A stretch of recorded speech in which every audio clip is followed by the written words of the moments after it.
নমস্কার, আমি চিরঞ্জিত স্যার বলছি। তো প্রত্যেকজন স্টুডেন্টকে যে কথাটা বলছি একটু ভালো করে শুনে নাও। যারা গ্রুপ সি গ্রুপ ডির রেজাল্টের জন্য অপেক্ষা করে বসে আছো, তোমাদের রেজাল্ট কিন্তু ডিলে হবে। কালকে ডেপুটেশন পেপার জমা দেওয়ার পরে এটুকুই বুঝলাম। আর ডেফিনেটলি ধরো ডেপুটেশন পেপার তো জাস্ট জমা দিয়ে বলে পরে দেখবে। তো ডেফিনেটলি আমার সাথে 2-3 জন স্টুডেন্টও ছিল, তারাই দিয়েছে অ্যাকচুয়ালি। তো মোট কথা যে কথাগুলো তারপরে যেটুকু আমি খবর পেয়েছি তোমাদের উদ্দেশ্যে বলি।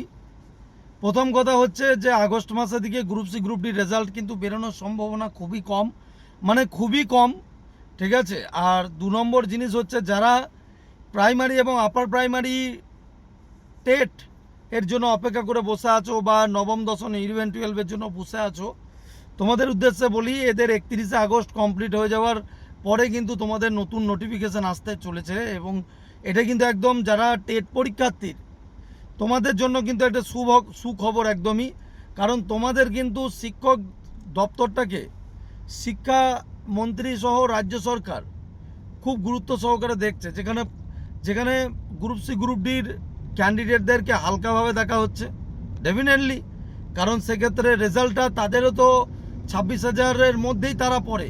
তাহলে সে জায়গায় যখন তাদের রেজাল্ট নিয়ে যখন না না চাকরি তো তাদেরও গেছে, যেরকম শিক্ষকদের চাকরি গেছে চাকরি এদেরও গেছে, কিন্তু সেটা রাজ্য সরকারের তরফ থেকে হয়তো তাদের ক্ষেত্রে মানে সেই ভাবনা চিন্তা রাজ্য সরকারের নেই যে না একসাথেই দুজনকে যাতে রেজাল্ট বার করে 31শে আগস্টের মধ্যে দুজনেরই যাতে কমপ্লিট করানো হয় বা রেজাল্টটা অন্তত পক্ষে বার করি।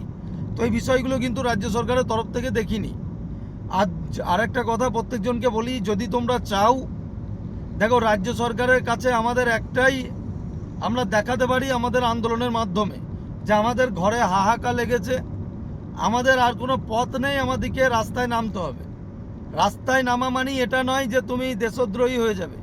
পারমিশন নিয়ে ডেফিনেটলি রাজ্য সরকারেরই পারমিশন নিয়েই নামবো, ঠিক আছে। তোমরা যদি রাজি থাকো তাহলে ডেফিনেটলি আমি ডেট একটা দিতে পারি, ঠিক আছে, ডেট প্রস্তুত করতে পারি। তো আমি তো জানি না বাকি টিচাররা যারা, দেখো তোমাদের গ্রুপ সি গ্রুপ ডি, হ্যাঁ এটা ঠিক কথা যে কয়েক হাজার স্টুডেন্ট আমি পড়িয়েছি, আজকে কয়েক হাজার স্টুডেন্ট ইন্টারভিউ করছে, কিন্তু তার বাইরেও কিছু স্টুডেন্ট হলো তো বাইরে করছে বা বাইরের টিচার আছে। আপার প্রাইমারি ব্যাচ নেয় আমি প্রথম শুরু করলাম। তো এইরকম তোমার পশ্চিমবঙ্গে তো প্রচুর টিচার আছে যারা আপার প্রাইমারি অলরেডি পড়ায়, বা যারা পুলিশের শিক্ষক হিসাবে পুলিশের টিচার অনেক আছে যারা এই বিষয়ে কথা বলে না। সত্যি কথা বলতে সবাই নিজের ফায়দা তোলে। হ্যাঁ স্যার আপনি কি পড়ান না? হ্যাঁ পড়াই, আমারও পেট চলে এখান থেকে, কিন্তু যেটা পেট চালানোর সাথে যেটা ছাত্রছাত্রীদের দরকার সেটা আমি করি। আর যারা আপার প্রাইমারির জন্য অপেক্ষা করছো, তোমাদেরকে বলি তোমাদের জন্য সুবর্ণ সুযোগ। আপার প্রাইমারি আগস্টের লাস্ট উইক নাগাদ কিন্তু আসার প্রবল সম্ভাবনা রয়েছে। বলতে পারো তোমাদের নোটিফিকেশন কিন্তু প্রায় তৈরি, এবং কিন্তু এদের 31শে আগস্ট হয়ে যাওয়ার পরেই কিন্তু তোমাদের নিয়ে কাজ শুরু করবে। সুতরাং তোমাদেরকে এটুকু বলতে পারি, যারা আজকে প্রিপারেশন নিচ্ছ তোমরা দমে প্রিপারেশন নাও। এবং আজকে যারা, আমি তো বলেছি পশ্চিমবঙ্গে একটা রেগুলেশন ঘটাবো, হ্যাঁ একটা, আজকে আমি দেখো আজকে লোকে পুলিশের শিক্ষক হিসাবে এতদিন চিনত, আজকে আমি 4টে প্রাইমারি আপার প্রাইমারি টেটের ব্যাচ আমরা শুরু করেছি। 5ম নম্বর কিন্তু আমাদের শুরু হবে আগস্ট মাসের 7 তারিখ থেকে। তো আমি একটা কথাই বলবো, জীবনে অনেক টিচারের কাছেই তো পড়লে, আজকে আমাদের কাছে যারা পড়ছে, তুমি নিজে পড়ো, তুমি নিজে বুঝতে পারবে। যদি তোমার যদি মনে হয় যে কোয়ালিটি কিছু কম, আজকে দেখো আজকে আমাদের প্রত্যেকটা সাবজেক্ট পিছু আলাদা টিচার দিয়েছি, এবং কিন্তু প্রত্যেকটা সাবজেক্ট আমাদের টার্গেটই হচ্ছে প্রত্যেকজন যাতে 120+ স্কোর হয়, সেই জন্য কিন্তু তাদেরকে তৈরি করছি। অনেকজনা শুনতে এই লাগছে, কিন্তু যেদিন সিলেকশনের দিক থেকে বেরোবে না সেদিন বুঝিয়ে দেবো যে চিরঞ্জিত স্যারের সিলেকশন কতজন পেয়েছে। তো আমি এইটুকু বলবো, যারা মনে করছো আপার প্রাইমারি পড়বে, সেটা সায়েন্স ব্যাকগ্রাউন্ডে হোক না কেন, আর্টস ব্যাকগ্রাউন্ডে হোক না কেন, ঠিক আছে, তুমি আপার প্রাইমারি বা প্রাইমারির জন্য যদি পড়তে চাও আমাদের অফিসিয়াল নম্বরে যোগাযোগ করে নিও, লাস্ট ব্যাচে ভর্তি হয়েও। আমি কিন্তু তোমাদেরকে বলছি, তোমাদেরকে তৈরি করার জন্য জান লাগিয়ে দিচ্ছে আমাদের স্যারেরা। আর আমি যে ফালতু কথা বলি না, এটুকু তোমরা খুব ভালো করে জানো। তোমাদের প্রিপারেশনে কোথাও যাতে খামতি না হয় আমি সেই জন্য বললাম। আর যারা গ্রুপ সি গ্রুপ ডির ইন্টারভিউ, তাদের দিকে একটা কথাই বলবো যে আমরা আন্দোলনের ডেট ঠিক করছি, তোমরা রেডি থাকো আন্দোলন করার জন্য। আর তার সাথে কিন্তু প্রিপারেশন ফুল দমে নিয়ে যাও, কারণ প্রিপারেশন ছাড়া তুমি কিন্তু রেজাল্ট বেরোনোর পরে হলেও তোমাকে কিন্তু ইন্টারভিউ বোর্ডের সামনে দাঁড়িয়ে কথা বলতে হবে।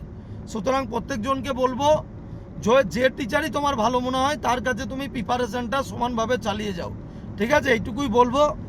এটা নয় যে ডেপুটেশন পেপার দেওয়া মানে বিরাট কিছু জেনে যাওয়া, এরকম বিষয় না। তোমার ওই একটা কথাই কালকে একটা ভিডিওতে বলেছি না, শীঘ্রই সব কিছু, হ্যাঁ খুব তাড়াতাড়ি আমাদের নজরে আছে, বিষয়টা আমাদের নজরে আছে, আমরা তাড়াতাড়ি দেখব। তবে দেখার বিষয় হচ্ছে সেইটা একদিন হয় না, দুদিন হয় না, 2 বছর হয় না, 5 বছর হয়। তো যাই হোক, তবে আপার প্রাইমারি নোটিফিকেশন খুব তাড়াতাড়ি আসবে, আর মানে আসবেই যতটা শুনতে পেয়েছি। আর প্রত্যেকজনকে বলছি যে ভালো করে প্রিপারেশন নাও, আর গ্রুপ সি গ্রুপ ডি ছাত্রছাত্রীরা তৈরি থাকো। তোমাদের জন্য আন্দোলনের ডেট আমি দিচ্ছি এবং পারমিশন নিয়েই দিচ্ছি। রাজ্য সরকারের পারমিশন নেবো, এটা নয় যাতে পরবর্তীতে এটা না শুনতে হয় যে সবাই রাজ্যের বিরোধী, এরকম যেন না শুনতে হয়। আমরা যে ছাত্র সমাজ, আমাদের ছাত্র শিক্ষক মিলে আন্দোলন করব, এবং আমাদের গায়ে কোনো রাজনৈতিক তোমার যেন কেউ কলঙ্ক না দিতে পারে যে এই পার্টির উস্কানিতে ওই পার্টির উস্কানিতে, এটা না। আমরা হকের লড়াই লড়বো, ঠিক আছে? তোমরা প্রস্তুত হয়ে যাও, তৈরি থাকো। আর আপার প্রাইমারি ছাত্রছাত্রীদিকে এটাই বলবো, যদি মনে করো চিরঞ্জিত স্যারের কাছে পড়বে, তাহলে ডেফিনেটলি এইটুকু বলতে পারি, চোখ বুঝে দাদা হিসাবে ভরসা করতে পারো। মা বাবাকে কথা দাও যে চিরঞ্জিত স্যার বলেছে 2027 সালের যে নিয়োগ হবে আপার প্রাইমারিতে, সেখানে তোমার প্যানেলের নাম থাকবে। সেইভাবে তোমাকে তৈরি করব। শুধু যা করানো হবে, যা পরিশ্রম করে করানো হবে, সেটা ভালো করে পড়ো, আর কিছু লাগবে না, ঠিক আছে? পড়তে তো তোমাকে হবেই। আন্দোলনের জন্য তো আমি আছি। আমি জানি না পশ্চিমবঙ্গে এত টিচার থাকতে কেন তারা মুখ খোলে না, কিসে তাদের সমস্যা, কিন্তু কেউ খোলে না। যাই হোক, আমার এইগুলো সহ্য হয় না। তো বলি, এর আগেও দেখেছো পুলিশের যেরকম সিলেকশনও পশ্চিমবঙ্গে সব থেকে বেশি, আজ পর্যন্ত পশ্চিমবঙ্গের এতগুলো সিলেকশন কোনো ইনস্টিটিউটের তরফ থেকে নেই। ডায়লগ দিচ্ছি না, অরিজিনাল কথা বলে দিচ্ছি, বুঝলে? একবার প্রোফাইল দেখো, তাহলে বুঝতে পারবে। হ্যাঁ, যে পুলিশ নিয়েই আমার কাজ। আজকে 15 বছর পুলিশ পড়াচ্ছি, তো আজকে জেনে রেখো রেপুটেশনের দিক থেকে যে জায়গাটা আমার রয়েছে। আমি কখনো চাইবো না যে আপার প্রাইমারি যখন নতুন করে পড়ানো হচ্ছে, আমি তোমার নতুন ব্যাচ খুলতে পারি, কিন্তু আমাদের যে টিচাররা পড়াচ্ছে, যে ম্যাডাম ইংরাজি করাচ্ছে, যে স্যার বাংলা করাচ্ছে, যে ইভিএস পড়াচ্ছে, তুমি একবার তাদের ক্লাসে জয়েন করো। তারপর যদি খারাপ লাগে, আমাকে 2 কথা খিস্তি গালাগালি দিয়ে ভরিয়ে দেবে, তারপরে তুমি অ্যাডমিশন ফি ব্যাক চাইবে আমাকে, ঠিক আছে? এইটুকু তোমাদেরকে বলতে পারি, বিশ্বাস রাখতে পারো।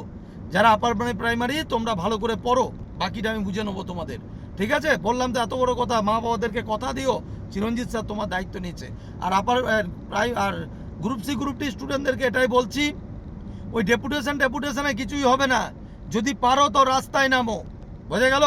যদি পারো তো আমি আন্দোলনের ডেট ঠিক করছি, তোমরা রাস্তায় নামো, আমি আছি তোমাদের সাথে।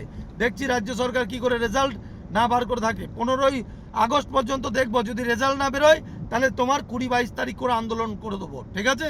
অল দ্য বেস্ট, ভালো থাকবে সকলে, দেখা হচ্ছে, অল দ্য বেস্ট।